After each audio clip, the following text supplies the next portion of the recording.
ग्वालियर में regional tourism conclave का आयोजन किया जा रहा है। हमारे साथ पर्यटन विभाग के प्रमुख सचिव शिव शेखर शुक्ला जी हैं।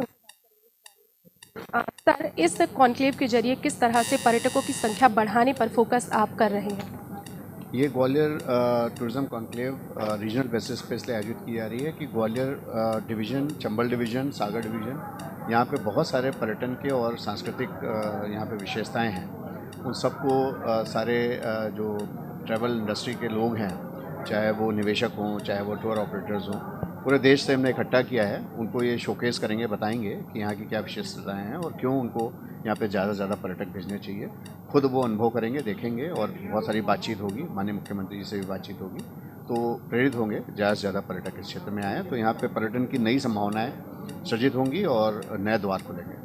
सर, टूर ऑपरेटर्स और होटल संचालकों के लिए आपकी कोई पॉलिसी जो आप नई ला रहे हैं जिससे उन्हें बढ़ावा मिल सके? बताया कि ऑलरेडी पॉलिसी 2025 में ही लॉन्च हुई है, दूसरा वर्जन, और वही हमारा चलेगा और उसमें सारे आकर्षक प्रावधान ऑलरेडी हैं और उसी के बारे में उनको और ज़्यादा अवगत कराने के लिए भी एक कॉन्क्लेव एक महत्वपूर्ण साधन सिद्ध होता है।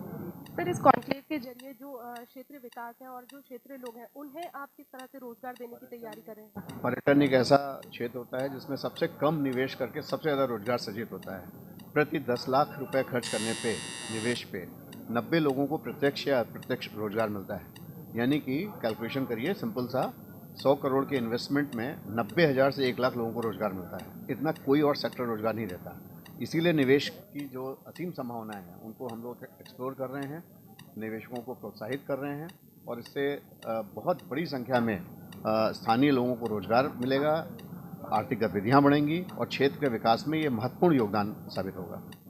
आखिरी सवाल और करना चाहूँगी, इन दिनों जो अपना डेस्टिनेशन वेडिंग है उसका ट्रेंड भी बढ़ा है, तो हमारे ग्वालियर चंबल क्षेत्र में ऐसी कई ऐतिहासिक विरासतें हैं जहाँ पर लोग डेस्टिनेशन वेडिंग प्रेफर करना चाहेंगे, तो इसको लेकर भी कोई सरकार की प्लानिंग है क्या? जी, डेस्टिनेशन वेडिंग को लेकर भी प्लानिंग है और आज हमारे निवेशकों में कई सारे ऐसे लोग आए हैं जो पूरे देश में सबसे ज़्यादा वेडिंग डेस्टिनेशन के लिए जाने जाते हैं। कार्यक्रम आयोजित करने के लिए उनको आमंत्रित किया है कि सारे स्थान उनको दिखाए जाएंगे।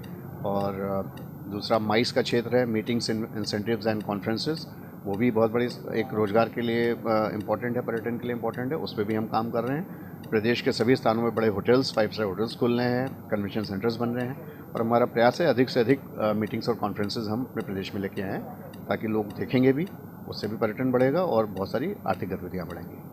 तो मध्य प्रदेश की सरकार ग्वालियर में रीजनल टूरिज्म कॉन्क्लेव के जरिए क्षेत्रीय विकास को बढ़ावा देने, क्षेत्रीय लोगों को रोजगार देने और पर्यटकों की संख्या में इजाफा करने के लिए, इसके साथ ही होटल संचालकों और टूर ऑपरेटर्स को बढ़ावा देने के लिए ये कॉन्क्लेव आयोजित कर रही है, जिसके जरिए लोगों को रोजगार मिल सके और मध्य प्रदेश में जो असीम संभावनाएं हैं पर्यटन के क्षेत्र की, उनको एक नई ऊंचाइयां दे सके। ग्वालियर से TV9 के लिए अंकिता विश्वकर्मा।